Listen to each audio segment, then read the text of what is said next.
শুভ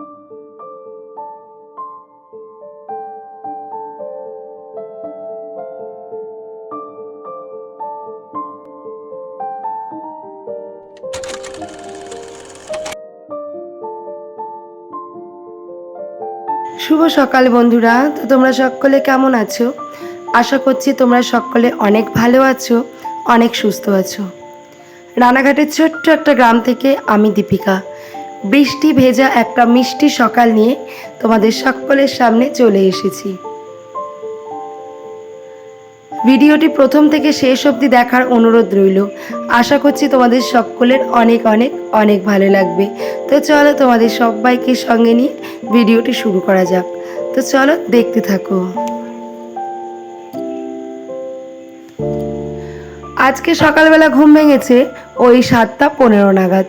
কালকে আমার মেয়ে বারবার বলে রেখেছিল, মা 8টার থেকে পড়া, তো তুমি কিছু একটা খাবার বানিয়ে দেবে। তার কারণ বলো তো কি? তার কারণ আমার মেয়ে খালি পেটে থাকলে গ্যাসের প্রবলেম, তাই পেটে ব্যথা হয়।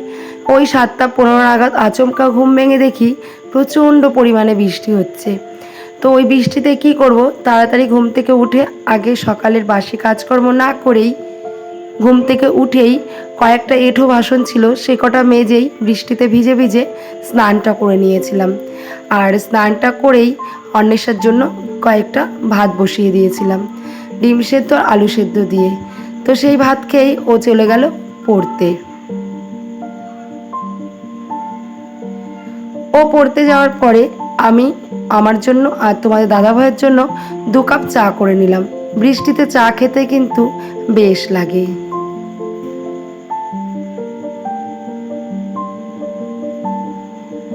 তোমরা সকলে অবশ্যই জানো যে আমি কিন্তু সচরাচর চা খাই না, কিন্তু আজকে একটু বৃষ্টি, ঠান্ডা ঠান্ডা ওয়েদার, আর মেঘলা তো কয়েকদিন ধরে বেশ নেমেই আছে। জামা কাপড় তো কিছুই শুকাচ্ছে না। তো যাই হোক, স্নানটা করার পর একটু ঠান্ডা ঠান্ডাও লাগছিল, আর মুষলধারে তো বৃষ্টি হচ্ছেই। আর এই বৃষ্টিতে ছাতা মাথায় করে আমার মেয়ে কিন্তু চলে গেল রানাঘাটে পড়তে। কিন্তু আমরা কি করব বাড়িতে, এবার রান্না তো করতে হবে আবার। তাই তোমাদের দাদাভাই আর আমি মিলে দুজনে চানাচুর আর মুড়ি মেখে একটু চা খেয়ে নিলাম। শরীরটা বেশ এনার্জিফুল হয়ে গেল, গরম গরমও হয়ে গেল শরীরটা। তারপরে এনার্জির সাথে সমস্ত সংসারে কাজকর্ম করতে লেগে পড়লাম।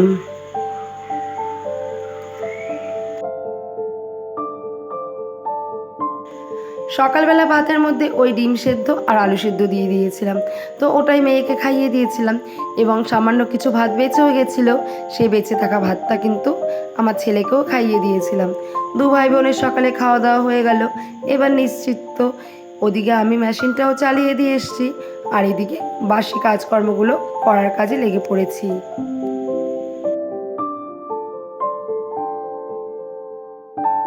তার কারণ ওই যে বললাম, বাইরে মুষলধারায় বৃষ্টি হচ্ছে, সেই কারণে ঘরের কোনো কাজকর্মই না করে আগে স্নানটা কমপ্লিট করে ভাতটা রান্না করে মেয়েকে খাইয়ে দিয়েছিলাম। তো ঘরের কাজকর্ম তো সব কিছু পড়েই আছে। আর একটা কথা বলো তো কি, ঘরের কাজকর্ম যদিও পড়ে আছে, কিন্তু মনের মধ্যে কিন্তু খুঁতখুঁতানি ভাবটা রয়েই গেছে। কারণ সকালের বাসি কাজ আমাদের প্রত্যেকটা মেয়েদেরই একটাই কাজ, প্রথমে সকালে ঘুম থেকে উঠে ঘর বারান্দা পরিষ্কার করা, উঠোন ঝাড় দেওয়া, বাসন মাজা, মানে যা বাসি কাজকর্ম থাকে আর কি, সমস্ত কিছু কমপ্লিট করে তারপর কেউ যদি স্নান করে স্নান করা, বা কেউ যদি বাসি কাপড় ছাড়ে বাসি কাপড় ছাড়া। কিন্তু আজকে পুরোটাই উল্টো হয়ে গেছে। বাসি কাজকর্ম সেরে, মানে না সেরে, ওই যে মেয়ের ভাত খাইয়ে দিতে হবে, এই জন্য কোনো রকম স্নানটা করে রান্নাটা করে দিয়েছিলাম। তার জন্য মনের মধ্যে একটা খুঁতখুঁতানি রয়েই গেছে। তো যাই হোক, সকালে ঘরের কাজকর্মে তো হাত লাগিয়ে দিয়েছি। বিছানা, 2 ঘরে 2টো বিছানা পরিপাটি করে তুলেও নিলাম। আর ওই যে প্রত্যেক দিনের মতো আজকেও বলছি, বিছানাটা তুললেই যেন ঘরের অর্ধেক কাজকর্ম সুন্দর বা পরিপাটি হয়ে যায়, পরিষ্কার হয়ে যায়। বিছানাটা যতক্ষণ না তোলা হয় ততক্ষণ মনেই হয় না যে কোনো কাজ করেছি। সকালে সমস্ত কাজকর্ম করতে করতে ওই যে ঘড়ির দিকে যেই চোখটা গেল, আর যেতেই দেখি অনেকটা বেলাও হয়ে গেছে, প্রায় 9টা পার হয়ে গেছে। তো কি করব, ঝটপট করে একটু ভাত বসিয়ে দিলাম, কারণ তোমাদের দাদা ভাইয়ের আবার একটু বাদেই খিদে পেয়ে যাবে। তাই তাড়াতাড়ি করে ভাতটা বসিয়ে আবার কাজবাজে হাত লাগালাম। আর এই ছবিটা বলো তো কার? এই ছবিটা হচ্ছে অন্বেষার ছোটবেলায়। অন্বেষা যখন ক্লাস 4-এ পড়ে তখনকার ছবি এটা। তো তখন থেকেই কিন্তু আমি ছবিটা খুব যত্ন করে রেখে দিয়েছি, এবং আমার মেয়েকে আমি প্রায়ই বলি যে মনা তুই এই ছবিটা একটু বাঁধিয়ে নিয়ে আয়, কারণ এটা হচ্ছে ছোটোবেলার স্মৃতি, এবং এটাকে কিন্তু তুই সারা জীবন আগলে রাখতে পারবি। সবাইকে যখন তোকে বিয়ে দেব তখন তোর ছেলে মেয়েকেও দেখাতে পারবি যে ক্লাস 4-এ যখন পড়তিস তুই কেমন ছিলি।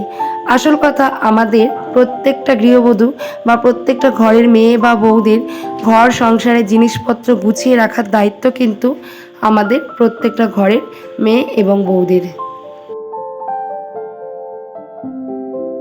আমরা ঘরে বা বাইরে যতই কাজ করি না কেন, সমস্ত সংসারের দায়িত্বটা কিন্তু আমাদের ঘরের বউদের ওপরই থাকে। কোন জিনিসটা কোথায় গুছিয়ে রাখবো, কোন জিনিসটা কেমনভাবে যত্ন করে রাখলে সেটা আরও দীর্ঘস্থায়ী হবে, অনেক দিন ভালো থাকবে, অনেক দিন যত্নে থাকবে, এগুলো কিন্তু প্রত্যেকটা বউয়ের গুছিয়ে রাখার দায়িত্ব। আমিও তার ব্যতিক্রম নই। আমিও কিন্তু সংসারের জিনিসগুলোকে তেমনভাবে যত্ন সহকারে আগলে এবং গুছিয়ে রাখার চেষ্টা করি। এই যে শোকেসটা দেখছো, এই শোকেসটা কিন্তু আমার বিয়েরও আগের, কিন্তু এই শোকেসটাকে আমি প্রত্যেক দিনই এমনভাবে মুছে টুছে যত্ন করে রাখার জন্য আজকে এই শোকেসটার বয়স প্রায় 25 বছরের ওপরে, এখনও কিন্তু তেমনই সুন্দর রয়ে গেছে।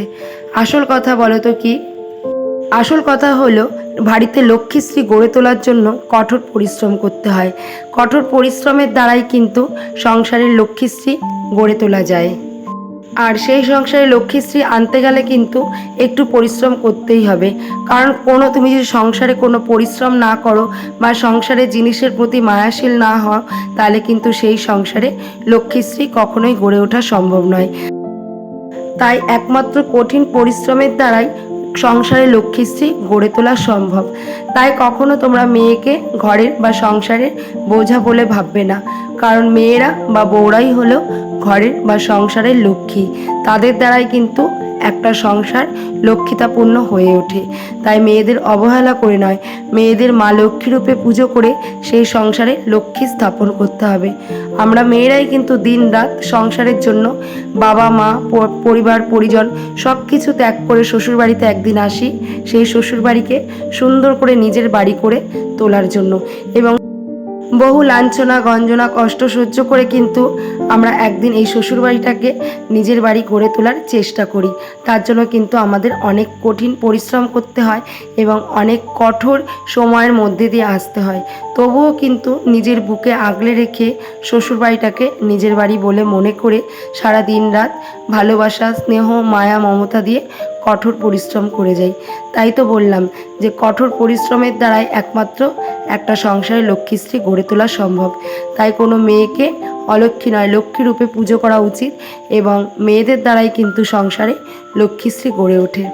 তো যাই হোক, সমস্ত কাজকর্ম করতে করতে তোমাদের দাদা ভাইয়ের খাবারটাও রেডি করে ফেলেছি। সকালে আলু সেদ্ধ, ডিম সেদ্ধ, পাঁপড় ভাজা। এই ঠান্ডা ঠান্ডা বর্ষার ওয়েদারে কিন্তু এই মেনুটা খুবই স্পেশাল। আমার কাছে তো ভীষণই ভালো লাগে। তো তোমাদের কেমন লাগে অবশ্যই কমেন্ট করে জানিও। সকালের খাওয়া দাওয়া কমপ্লিট করতে করতেই দেখি আকাশে সামান্য একটু একটু রোদ বেরিয়েছে। তো সেই রোদের আর লোকটা সামলাতে পারলাম না। সেই রোদের লোকটা সামলাতে না পেরে চলে এসেছি ছাদে। ওই যে কিছু জামা কাপড় কালকে কেচেছিলাম, তো সেই জামা কাপড়গুলোই তো ভেজাই ছিল সেগুলো, আর সকালে যেই জামা কাপড় পরে স্নান করেছিলাম সেগুলো, সেই জামা কাপড়গুলো নিয়ে চলে এসেছি ছাদে।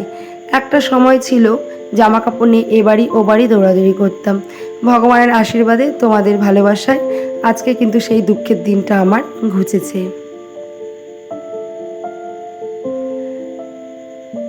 তাই তো নিজের ছাদে সুন্দর করে জামা কাপড় মেলতে পারছি। আর এই দেখো না কি সুন্দর দুটো ফুল হয়েছে, আর এই ফুলগুলো কিন্তু প্রায় আমাদের গাছে এখন হয়ে থাকে। আজকে যেহেতু জন্মাষ্টমী, তো পাশের বাড়ির দিদিভাইকে এই দুটো ফুল দিলাম, কারণ আমাদের তো 1 মাস এখনও হয়নি, ঠাকুর পুজো এখনও করতে পারবো না।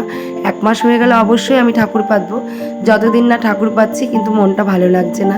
তাই ফুলগুলো পাশের বাড়ির দিদিভাইকে দিয়ে দিলাম। আর দুপুরে সকালে তো সেদ্ধ ভাত করেছিলাম, দুপুরের জন্য একটু করে নিলাম আম দিয়ে টক ডাল, আর করে নিয়েছিলাম পটল ভাজা। তো আজকে কিন্তু দুপুরে আমরা এটাই খাবো, ওই ডাল আর পটল ভাজা। আর বেশি কিছু করিনি, যেহেতু একবার খাবো তাই।